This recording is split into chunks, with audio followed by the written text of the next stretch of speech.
Le manuscrit du Purgatoire. Imprimature du père Joseph Palika du Vicariat général de Rome. Introduction. Pour répondre au désir qui lui en a été exprimé, la direction du bulletin de Notre-Dame de la Bonne Mort publie en brochure, avec toutes les réserves commandées par la Sainte Église, notre mère, selon le décret d'Urbain VIII, comme un document purement historique, le texte d'un pieux manuscrit qui lui a été communiqué par un prêtre zélateur, missionnaire très zélé et très dévoué, sur les relations d'une religieuse avec une âme du purgatoire. Tout d'abord, personne ne peut récuser a priori la possibilité et l'existence des apparitions des âmes du purgatoire aux vivants sur la terre. Ces sortes d'apparitions ne sont pas rares, et les récits qui les rapportent ne manquent pas. Ils surabondent dans la vie des saints. Nous n'en citerons qu'un exemple emprunté à la vie de sainte Marguerite-Marie Alacoque. Celle-ci écrit « Comme j'étais devant le Saint-Sacrement, le jour de sa fête, raconte-t-elle elle-même, une personne tout en feu se présenta tout à coup devant moi. L'état pitoyable où elle me fit voir qu'elle était en purgatoire me fit verser d'abondantes larmes. Elle me dit qu'elle était l'âme du religieux bénédictin qui avait reçu ma confession une fois et qui m'avait ordonné de faire la Sainte Communion, en faveur de quoi Dieu lui avait permis de s'adresser à moi pour lui donner du soulagement dans ses peines. Il me demanda tout ce que je pourrais faire et souffrir pendant 3 mois. Le lui ayant promis, après en avoir demandé la permission à ma supérieure, il me dit que le premier sujet de ses grandes souffrances était la préférence qu'il avait donnée à son propre intérêt sur la gloire de Dieu, par trop d'attache à sa réputation. La seconde était le manquement de charité envers ses frères. Le troisième, le trop d'affection naturelle qu'il avait eu pour les créatures. Il me serait bien difficile, ajoute-t-elle, d'exprimer ce que j'eus à souffrir pendant ces 3 mois. Il ne me quittait pas, et il me semblait le voir tout en feu, avec de si vives douleurs que j'étais obligé d'en gémir et d'en pleurer presque continuellement. Ma supérieure, touchée de compassion, m'ordonna de bonnes pénitences, surtout des disciplines. Enfin, au bout des 3 mois, je le vis tout comblé de joie et de gloire. Il s'en allait jouir de son bonheur éternel, et en me remerciant, il me dit qu'il me protégerait devant Dieu. Les témoignages des théologiens, documentés de faits historiques, ne sont ni moins nombreux ni moins probants. Qu'il nous suffise de citer, entre beaucoup d'autres, la mystique divine de Monsieur le chanoine Ribet, tome 2, chapitre 8, et d'une façon générale, les ouvrages justement réputés des principaux maîtres de la théologie mystique. Dieu permet ces apparitions et ces manifestations pour le soulagement des âmes qui viennent exciter notre compassion et aussi pour notre instruction, pour nous révéler les sévérités et les rigueurs de sa justice contre les fautes que nous estimons légères. Un recueil de plusieurs apparitions publié par Monseigneur Palafox y Mendoza, évêque d'Osma en Espagne, porte effectivement ce titre suggestif « Lumière aux vivants par l'expérience des morts ». On ne pouvait mieux exprimer et justifier la raison providentielle des manifestations par lesquelles les âmes souffrantes du purgatoire s'adressent aux vivants pour implorer leur pitié et réclamer leur intercession. Il faut le noter toutefois, les faits et les récits relatifs à ces diverses manifestations n'ont qu'une autorité humaine, tant que l'Église ne s'est pas prononcée à leur égard. Une autorité proportionnée à la valeur et au nombre des documents historiques sur lesquels ils reposent et dont ils sont accompagnés. Le manuscrit, son authenticité. Le manuscrit que nous avons entre les mains contient des renseignements très intéressants sur la vie d'outre-tombe, notamment sur le purgatoire. Et ces renseignements sont entremêlés de très nombreux conseils de direction spirituelle. Son authenticité ne fait pas de doute. Il résulte en effet de témoignages certains et concordants, de faits dûment contrôlés, qu'une religieuse d'un couvent, de V, sœur Marie de la Croix, décédée à C le 11 mai 1917, perçut tout à coup près d'elle, en novembre 1873, des gémissements prolongés. Épouvantée, elle s'écria « Oh, qui êtes-vous donc ? Vous me faites peur. Surtout, ne vous montrez pas, mais dites-moi qui vous êtes. » À cette sommation, aucune réponse ne fut faite, mais les plaintes continuèrent, en se rapprochant d'elle de plus en plus.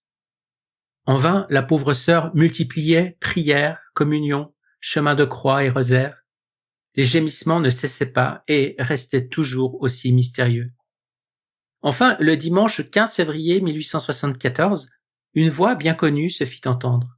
« N'ayez pas peur, vous ne me verrez pas dans mes souffrances. Je suis sœur Marie-Gabrielle. » Et l'âme en peine fit savoir à son ancienne compagne, dont elle avait jadis trop souvent méprisé les conseils, qu'elle lui multiplierait ses visites pour l'aider à se sanctifier, car il entrait dans le plan divin que ce fût elle, sœur Marie de la Croix, qui par la sainteté de sa vie dut soulager et finalement délivrer celle qui avait naguère tant exercé sa patience. La réponse était donc donnée. Eut-elle pour effet de calmer celle qui l'avait reçue? Nullement, ce fut plutôt le contraire. La sœur Marie de la Croix supplia sa visiteuse de disparaître et de ne plus jamais revenir. Mais ce fut peine perdue.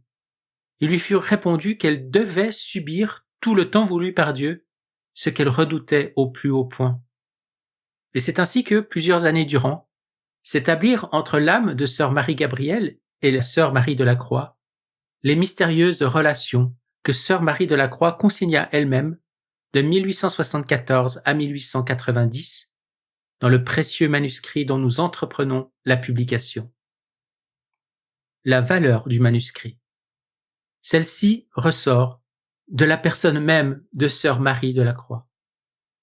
Sans aucune note discordante, tous ceux qui l'ont connue attestent qu'elle n'a jamais cessé de pratiquer, et jusqu'à l'héroïsme, toutes les vertus chrétiennes et religieuses. Directrice de pensionnat, elle exerça sur ses élèves une telle influence surnaturelle que toutes les survivantes, et elles sont encore nombreuses, la qualifient de sainte, avouant candidement que, par ses paroles et par ses actes, elle les impressionnait beaucoup plus qu'un prêtre n'aurait pu le faire. Et elles vivent de son souvenir. Hâtons-nous d'ajouter que tous les témoins de sa vie reconnaissent avec une unanimité touchante, appuyée sur les preuves les plus sérieuses, qu'elle était douée du jugement le plus droit, et qu'en elle se reflétait l'intelligence la plus vive et la plus cultivée, l'équilibre le plus parfait, le plus absolu bon sens. En réalité, elle n'a jamais désiré les voies extraordinaires. Elle a tout fait, au contraire, pour les éviter. Jusqu'au bout, le manuscrit en fait foi et l'a mise en doute ce qu'elle était obligée d'entendre, alléguant que c'était diabolique, déclarant qu'elle était bien contrariée de sortir de la vie commune, elle qui désirait tant être comme tout le monde et passer inaperçue. Enfin, tout en protestant contre les visites qu'elle recevait, sœur Marie de la Croix en profita amplement pour son avancement spirituel. Ses notes de retraite nous en sont un sûr garant et surtout le témoignage unanime de tous ceux qui l'ont vu vivre et agir. La valeur du manuscrit ressort également de l'autorité des témoignages reçus. En premier lieu, nous devons déclarer que sœur Marie de la Croix, nous le savons de sources très sûres, tenait fidèlement son directeur, le révérend père Prevel, des pères de Pontigny, plus tard supérieur général de sa congrégation, au courant de tout ce qui la concernait. Les carnets de la sœur nous révèlent en effet qu'elle tirait le plus grand profit des relations qu'elle entretenait avec le révérend père. Et une lettre de celui-ci à sa dirigée, datée de Hitchin en Angleterre le 4 novembre 1912, après une longue séparation imposée par les événements, nous confirme qu'il était expressément renseigné sur les communications de sœur Marie de la Croix avec son ancienne compagne. « Parlez-moi, lui dit-il, de votre chère affligée, qui doit être depuis longtemps abîmée dans la gloire de son bien-aimé. Vous a-t-elle, depuis lors, délaissé, ou bien vous console-t-elle de vos tristesses? Avez-vous continué à écrire ces communications? J'ai pour ma part précieusement conservé les anciennes et je les ai relues bien des fois. » De toute évidence, le révérend père Prevel considérait les communications reçues comme sérieuses, et il est bien à présumer qu'il ne les jugeait pas telles sans de très bonnes preuves. À l'autorité de premier plan du directeur, nous avons la bonne fortune d'ajouter le témoignage de théologiens réputés dont personne ne méconnaîtra la grande compétence. Monsieur le chanoine Dubosc, ex-supérieur du grand séminaire de Bayeux, et promoteur de la foi dans les procès canoniques pour la béatification et la canonisation de Sainte Thérèse de l'Enfant Jésus. Monsieur le chanoine Gontier, censeur officiel des livres dans le diocèse de Bayeux et auteur d'ouvrages très estimés, explication du pontifical, règlement de vie sacerdotale, etc. Un maître éminent de théologie mystique du plus grand mérite, dont nous devons respecter l'anonymat pour des raisons tout à fait indépendantes du sujet qui nous occupe, mais dont nous pouvons bien dire que ces beaux ouvrages ont mérité cet éloge de Pie X. Les hommes éclairés rendent un juste hommage à votre science et à votre expérience. Lettre du 13 décembre 1908. Après un mûr examen du manuscrit, ces messieurs n'ont pas hésité à déclarer qu'il ne contenait rien de contraire aux enseignements de la foi, rien qui ne fût en parfait accord avec les principes de la vie spirituelle, rien qui ne fût de nature à édifier les âmes. Ils ont noté avec la plus grande faveur que Sœur Marie de la Croix, pourvue du jugement le plus droit et douée du plus grand bon sens, était par le fait même protégée contre les écarts d'une imagination trop vive et dangereuse.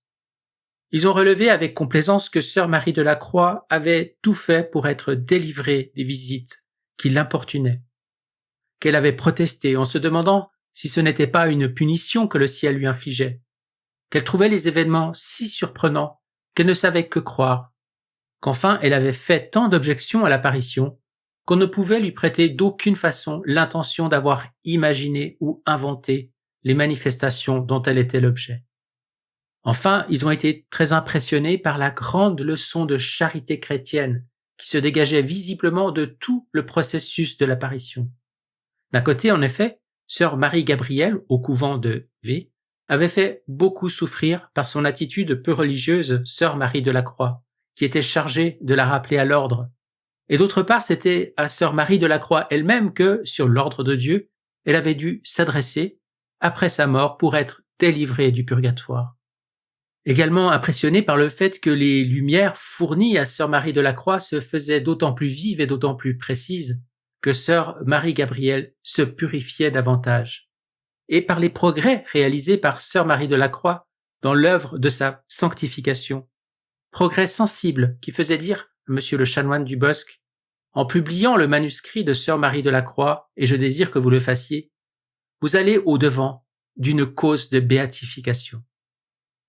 Bref, les éminents théologiens consultés ont conclu unanimement que le manuscrit de Sœur Marie de la Croix portait en lui-même la preuve de sa parfaite authenticité et qu'en conséquence il avait pleine valeur quant à son contenu et quant à son origine. Conclusion. Le manuscrit de Sœur Marie de la Croix, que nous appellerons pour le caractériser d'un mot, le manuscrit du purgatoire, se présente à nous de l'aveu des plus exigeants, avec toutes les garanties de crédit, du seul point de vue historique et humain qu'il est possible de désirer. La direction du bulletin de Notre-Dame de la Bonne Mort est heureuse d'en publier l'édifiant et impressionnant contenu. La voix d'outre-tombe qui s'y fera entendre, en nous révélant les justices et les miséricordes du purgatoire, en nous proposant les conseils de piété et de sanctification dont le manuscrit est rempli, nous sera une vive lumière pour l'orientation de notre vie sur le chemin de l'éternité. Et nous ne doutons pas que cette lumière aux vivants, par l'expérience des morts, ne soit pour beaucoup de nos associés une éloquente école de bonne vie, et par le fait même une très salutaire et très efficace préparation à la bonne mort.